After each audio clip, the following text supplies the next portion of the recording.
was there. But all I knew was that if I will give up, my mother and my brothers will give up too. I cannot see them crying with me.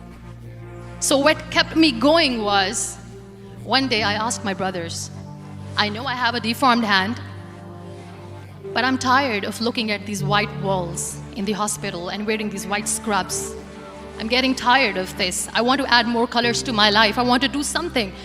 Bring me some colors, bring me some small canvas. I want to paint. So the very first painting I made was on my deathbed, where I painted for the very first time. It was not just an art piece or just my passion. It was my therapy. What an amazing therapy it was. Without uttering a single word, I could paint my heart out. I could share my story. People used to come and say, what lovely painting, so much color. Nobody could see the grief in it. Only I could. So that's how I spent 2.5 months in my hospital, crying, never complaining or whining, but painting. And then I was discharged, and I went back home. And I went back home and I realized that I have developed a lot of pressure ulcers on my back and on my hip bone. I was unable to sit. There were a lot of infections in my body, a lot of allergies. So doctors wanted me to lie down on the bed straight for not 6 months, for not 1 year, for 2 years. I was bedridden, confined in that one room, looking outside the window, listening to the birds chirping, and thinking maybe there will be a time when we'll be going out with the family and enjoying the nature. That was the time where I realized how lucky people are, but they don't realize. That is the time where I realized that the day I'm going to sit, I'm going to share this pain with everyone to make them realize how blessed they are, and they don't even consider them lucky. There are always turning points in your life. There was a rebirth day that I celebrated. After 2 years and 2.5 months, when I was able to sit on a wheelchair, that was the day when I had the rebirth. I was a completely different person. I still remember the day I sat on the wheelchair for the first time, knowing that I'm never going to leave this, knowing that I won't be able to walk for the rest of my life. I saw myself in the mirror and I talked to myself. And I still remember what I said. I cannot wait for a miracle to come and make me walk.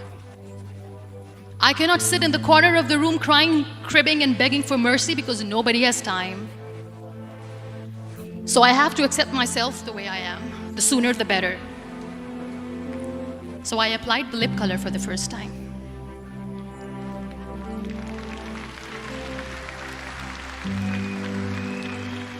And I erased it.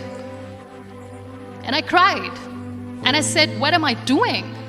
A person on a wheelchair should not do this. What will people say? Clean it up. Put it again. This time I put it for myself, because I wanted to feel perfect from within.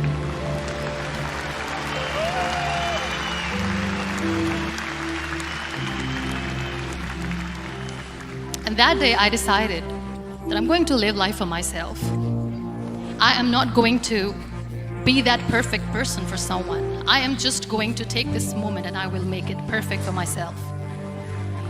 And you know how it all began? That day I decided that I'm going to fight my fears. We all have fears. Fear of unknown, fear of known, fear of losing people, fear of losing health, money. We want to excel in career, we want to become famous, we want to get money. We are scared all the time. So I wrote down one by one all those fears. And I decided that I'm going to overcome these fears one at a time. You know what was my biggest fear? Divorce. I couldn't stand this word. I was trying to cling on to this person who didn't want me anymore, but I said no. I have to make it work. But the day I decided that this is nothing but my fear, I liberated myself by setting him free. And I made myself emotionally so strong that the day I got the news that he's getting married, I sent him a text that I'm so happy for you and I wish you all the best. And he knows that I pray for him today.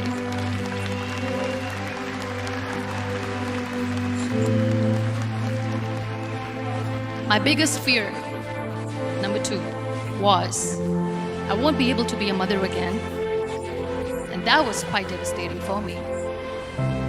But then I realized there are so many children in the world, all they want is acceptance. So there is no point of crying, just go and adopt one. And that's what I did.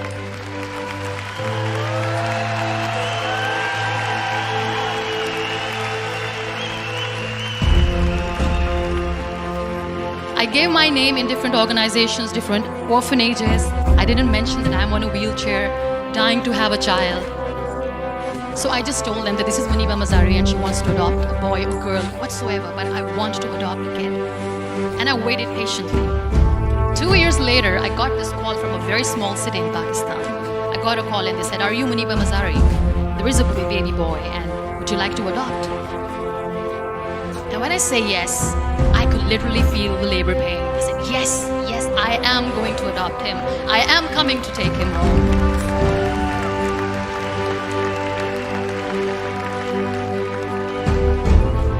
And when I reached there, the man was sitting and he was looking at me from head to toe. And in back of my head, I kept thinking that, oh my God, he's going to say she's on the wheelchair, she doesn't deserve it. How is she going to take care of him? And I looked at him and I said, do not judge me because I'm on the wheelchair. But you know what he said? He said, I know you will be the best mother of this child. You both are lucky to have each other.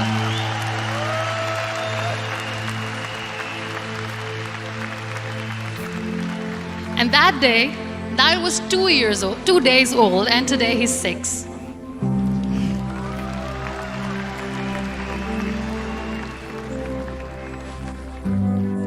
You'll be surprised to know another bigger fear that I had in me. It was facing people. I used to hide myself from people. When I was on bed for 2 years, I used to keep the door closed. I used to pretend that I'm not going to meet anyone, tell them that I'm sleeping. You know why? Because I couldn't stand that sympathy that they had for me. They used to treat me like a patient. When I used to smile, they used to look at me and say that, you're smiling, are you okay? I was tired of this question being asked, are you sick?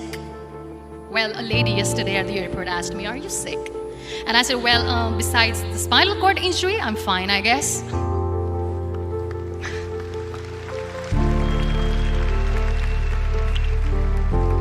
Those are really cute questions. They never used to feel cute when I was on the bed. So I used to hide myself from people, knowing that, oh my God, I'm not going to see that sympathy in their eyes. It's all right. And today I'm here speaking to all these amazing people because I have overcome the fear.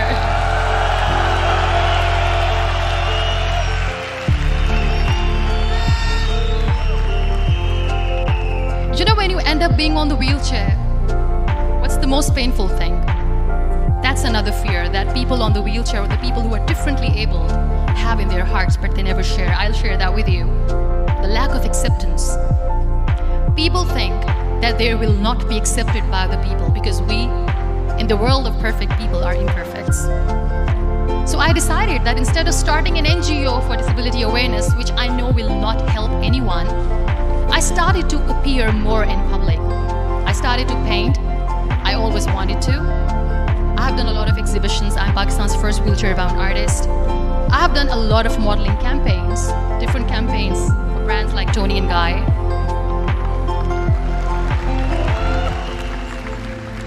I have done some really funny, breaking the barriers kind of modeling. There was this one by the name Clown Town where I became a clown because I know that clowns have hearts too. And then I also decided that if I really want to make the difference, I am not going to let people use me for their polio campaigns where they will make you a victim and an emblem of misery and mercy and will say that, you know what, give polio drops to your children or they'll become like this girl. I decided that I'm going